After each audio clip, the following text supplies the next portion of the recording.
Hello and welcome, disruptors. Welcome to another episode of Mindset Mastery Moments with Dr. Alisa Whyte, your number one mindset disruptor. Because guess what? Your mindset is the key to your success in your life, in your career, in your business, and in everything you do and everything that you're going to level up in and achieve. Hey, this is all about an audio only moment to help you enhance your daily routines by providing new perspectives, encouraging your personal and professional growth, and pushing you beyond your comfort zone for optimum success. So let's dive right in today's episode. Welcome back to Mindset Mastery Moments. I am Dr. Alisa Whyte, your navigator on the journey to purposeful living.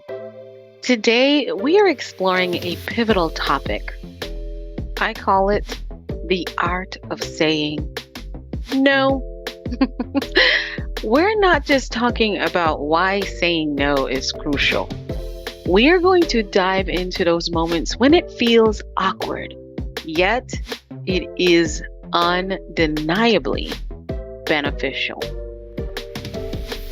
In a world where yes often takes the spotlight, we're going to be shedding light on the power of simply saying no. Let's start by unraveling the science behind our hesitation to utter these two-letter words that, for me, has been the journey of a lifetime. You see, I was a bit of a people pleaser in my earlier years. And so what I learned is that studies suggest that our struggle with no often traces back to childhood, shaping our need for approval and influencing our responses to rejection. So if you're like me, a recovered or a recovering people pleaser, yes sirree, yes ma'am type of person, the one who is always there for everyone, science is telling us that it's really not just happening as an adult. And it's not that you are just, why can't I just say no? It's really something that traces back to your childhood, where you're still stuck in the phase where kids often want approval and they don't like rejection. You know how your one little friend might have told you, "You're not coming to my birthday party," and how you cried, or you might have been the one who said, "You're not coming to my birthday party," because you knew it was going to hurt that other child. Or you might have just been a parent whose child had been left out of something, and you find them chasing around that boy or girl that they think is just so wonderful. And you're like, "Oh, I wish she wouldn't do that." Well, we kind of do that too. Today, we're going to dive into really what that looks like. And we're going to go through my top 7 reasons why no is a superpower. And it's also one of the most major tools that are going to help you take full responsibility for your goals and ultimately your success, even though saying no might be a little awkward. So are you ready? Let's buckle up your seatbelts. My top 10 reasons why no is the ultimate superpower for you. Whether you are an entrepreneur, a business leader, a stay-at-home mom, a dad, a sister, or a super loving community leader, no is going to empower you to do even more incredible things in the world. Yeah, I said what I said. No is going to empower you to do even more incredible things in the world. And so let's look at number 1. When you learn how to use the word no effectively without fear or guilt, you are actually learning how to set up boundaries in your brain chemistry. So I want you to think of setting boundaries like building a fence around your mental space. Yes, you know, as your number one mindset disruptor, I am encouraging you to be very intentional about your mental space. And so when you build this space for yourself and you establish boundaries, you're not just protecting your territory, you're also influencing your brain chemistry. Yes, there's literally good, healthy science when you empower yourself with those two-letter words. It's almost like creating a serene garden in the midst of life's chaos. I would like to say that you're telling yourself, I love you, self, and I put you first, self. And because you are so great at building a boundary around yourself and your life and your mental space, you are pouring into you and then pouring into others from your overflow. Let's think about it. If you were going down the road and you saw a car stopped on the road and you just so nicely wanted to help, and they say, hey, what's can you help me? Yes, I would love to help. What's going on? Well, I just ran out of gas. And you're looking at them and they're looking at you and you're like, yeah, E just came on my tank too. Would you be able to pull any gas and give to the person on the road, even if you had a nice whole system in the back of your car, luckily? You wouldn't, right? You would probably say, do you have AAA? You'll probably try to flag down another car, or you'll probably say, I'm sorry, I can't help you, and hope that someone else does, right? Well, why are you helping people when you have not really fill yourself up? So remember that boundary building is also protecting your mental space. Let's talk about reason number two why I think no is your superpower and you should develop the gift to yourself of saying no. Authenticity over approval. Yes, I encourage you to be authentic. A word that so often is commonly confused for being strong, fearless, and sometimes even mouthy and argumentative and also insulting. No, I'm not talking about standing up for yourself only. I am talking about being genuinely honest when you do say yes. Saying no authentically is choosing a genuine stance. And guess what? People will know how to move when they can rely on you for being genuine in your responses to their request. I want you to think of this. Let's just use the common handbag situation. If you were given the opportunity to have a Louis Vuitton or a don't know what name bag is, and it's okay, it's not bad quality, you would actually choose that Louis Vuitton because you know it's handcrafted and it's not in a mass production or imitation of something, right? Most of us will. We can go on, but most of us choose the handcrafted item over a mass produced imitation. It might be a bit pricier to pay more for the handcrafted item, but the value that it brings to your life is unmatched. I have a Michael Kors, particularly Michael Kors handbag set that I've had as old as my nephew is, and he's 10. And it still almost looks brand new, and everyone loves it. As a matter of fact, I've bought purses that were not the same price or value. And I'm not saying that you have to have a fully handcrafted brand name purse to have a nice purse. I'm just saying that it lasts so long. So prioritizing authenticity over constant approval is an investment in your own uniqueness. So when someone says, I know for me, I had situations where I would just go along. Everyone's like, oh, let's go to the movies. Oh, sure. Let's go to the mall. Sure. But then I would go and then they would take long and hours at the store. Yes, I'm the woman who does not necessarily like to be hours in the store. Or maybe I just don't like to be hours in the store when it's not all about me. I don't know. It could be either or. But I feel like, oh my gosh. And I say yes. And I know they're going to take forever. But yet I go, I say yes.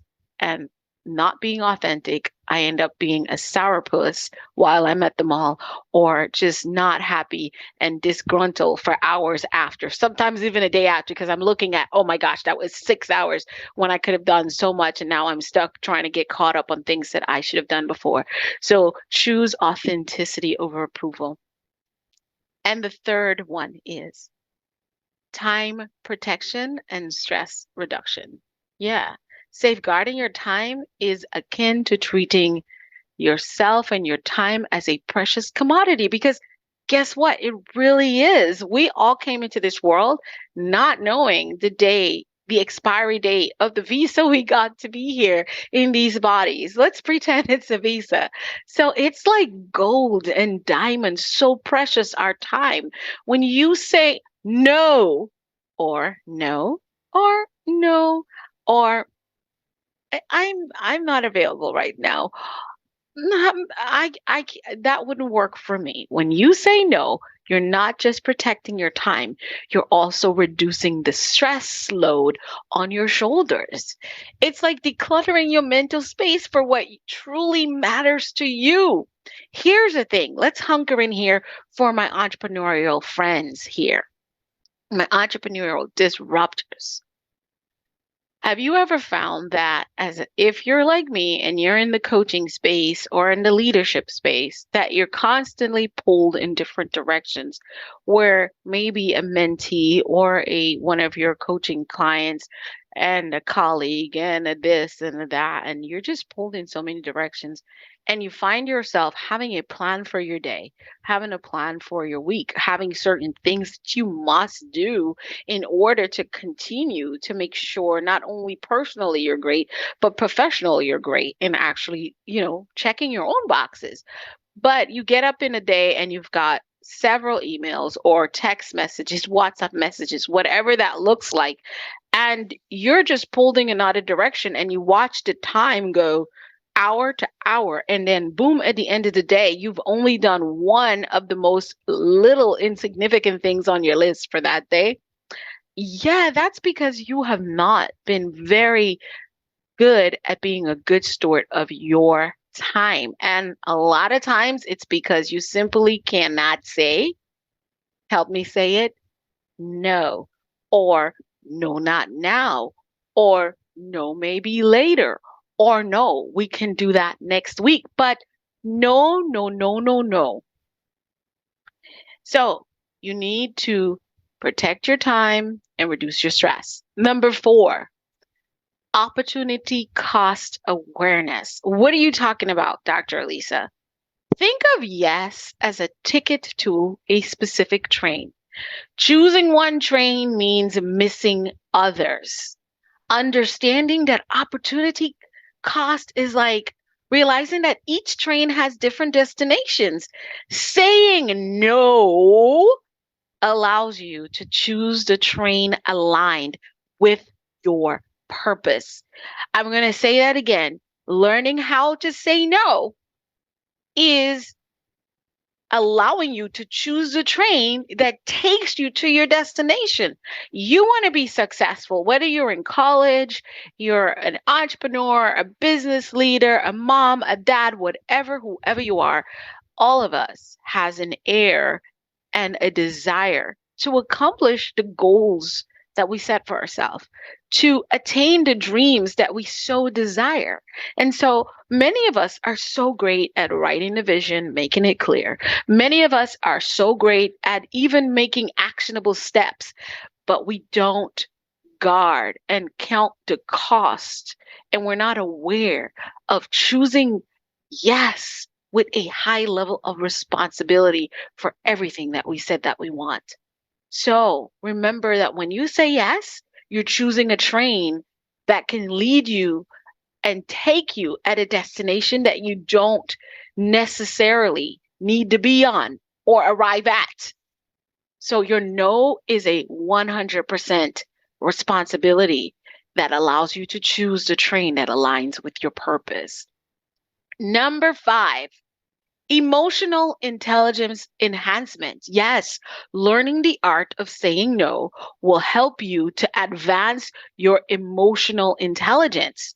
So I want you to picture no with empathy as handling someone a cup of coffee. Hey, just think of it. Instead of a cold rejection, it's about often the impact, really, while remaining true to yourself.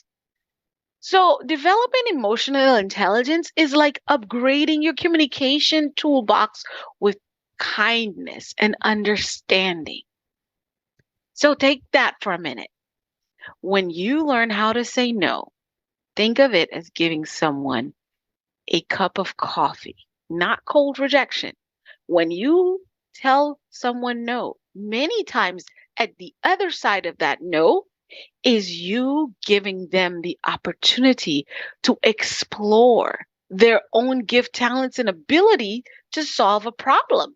Many of us say yes because we are great at so many things that everyone relies on us for. And if we say no to some of the individuals that are not even on our calendar to begin with, they will not only find strength and abilities and gifts and talents within themselves, but they'll also find themselves building and creating other trusting relationships with other individuals. And they will help to enhance themselves. So think of it as giving them a nice warm cup of coffee when you say no. Can you do that? I know you can. Let's talk about number 6, integrity and mental well being. You're going to take your integrity levels and your mental well being to a whole nother level. You see, living with integrity is like building a sturdy house. It may take time and effort, but when the storm comes, your house will stand strong. Similarly, aligning actions that will present your truest values. It's like putting an investment in your mental well being all along. And it helps for you to create a resilient foundation. So you want to be that person that lives in integrity. You want to be that person that people can trust and rely on. You see, I found that a lot of individuals who say yes all the time, they're always sort of overwhelmed and exhausted. They're always, oh, yeah, I was supposed to get my nails done for the event today, but I had this to do, had this to do. And I hear the list. And this used to be me of nothing that include them. And so I am that one friend, colleague that will say, sounds like you did not choose to do your nails. And I will just rest in my confidence of supporting my friend by reminding them that that was a choice and they choose to not stand and do what was necessary for their success. And I understand this is going to take time and it's going to take effort, but think about it. If you are living in integrity, you're standing sturdy. When things go awry, you are able to stand because you're mentally stable. You're not frazzled. You're not running around. Just think about if you didn't prepare yourself and you didn't make sure you had time to prepare for an event and you just show up and everything is chaotic around you, everything starts to crumble and you literally lose your cool. You're angry. You're frustrated. So I want you to think about it saying no as balancing yourself and making an investment in your your mental well-being that helps you to be more resilient under pressure. And my dears, last but not least, you will help to build your confidence and your assertiveness when you learn how to say no. You see, no and saying no confidently is like learning to ride a bike.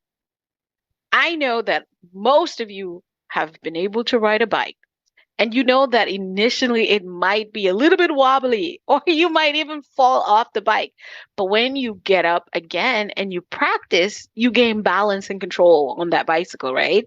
So, developing confidence and assertiveness is a journey that transforms how we process and how negative things are dealt with in our lives. So ultimately, you will learn how to navigate life's twists and turns when you learn how to confidently say no. Oh, no. Are you coming today? No. Here's where I want to tell you all. There was a time in my life when I literally spent time in front of the mirror, making up scenarios with myself and responding with a no. Because no is not, it's often the two-letter words, but we don't always have to say those two-letter words to say no, right? Depending on the circumstances. But here's where you talk yourself out of being successful at just simply saying no, is because you go around the run robin of I can't do this because da, da, da, da. Oh, no is a complete sentence. No is a complete sentence. And based on how you say the no, I've said it in different tones throughout this episode, it will determine how someone can perceive it. And let's just face it, even though it might feel like you're rejecting someone, I don't want you to build a fence of no, no, no, no, no, no, no, no, no, no, no around you. I want you to embrace it with kindness and confidence and say, no, no, no, no, no, no, no, no, no. Because sometimes there's an extra no. Or no, no. So if you want to practice your nose, you can always send me an update on how that's coming along for you. As we wrap up this episode, remember that saying no isn't about closing doors. I really don't want you to think that I am telling you should reject any individual. But I want to remind you that in order to continue on this success journey of building a mindset that is prime for your success, for you to achieve the things that you say you want to achieve. Sometimes closing doors are going to be necessary. Listen, if you learn how to establish confidence and put yourself in a place where your mental well-being is standing, or where your emotional intelligence is on high, and you understand the cost of your time, and you're protecting your time and keeping your stress reduction on a level, and you're standing in authenticity over approval, and you're creating boundaries around yourself and your mental space, and you lose a friend or a loved one or two on that journey, I promise you that you most likely will not lose them forever. Or even if you do, then the relationship that you had with them was not necessarily one that was safe and healthy to you or for you. So I encourage you to open up. When you say no, it's opening up to the doors that are right ones for you. Don't think about all the doors that will be closed when you start saying no, or start saying I can't and I won't, or I can't do it now, but I can do it next week. Whatever that looks like for you, that whatever doors are closed, you're actually seriously opening doors that are right one for you. Here's the thing, and I'm going to share this here with you, and it's really personal, but I've learned how to do it. As a global leader, as a global presence, and someone who serves humanity, and also a business leader, a global business leader, and even in my local community, what I do every day, I have learned that it's not only about saying no to people.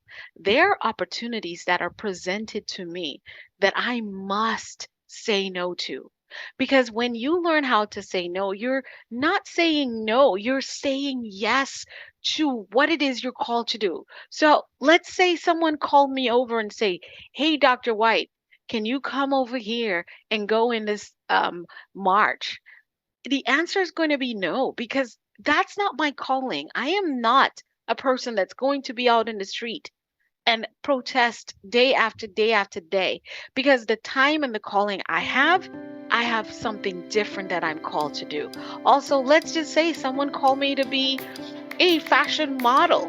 While I might wear clothes and influence by putting on certain outfits, The only time I'm wearing someone's clothes or items and modeling it is on the job, where I might be on a red carpet somewhere, but I am going to accomplish what I was set to do wearing their clothes. And that's what we got, because Dr. Alisa Whyte, she is not going to be a model. If I stop to become a model for 1 hour, 1 day, 1 week, that is time away from my God-given purpose. Remember the trains I told you about?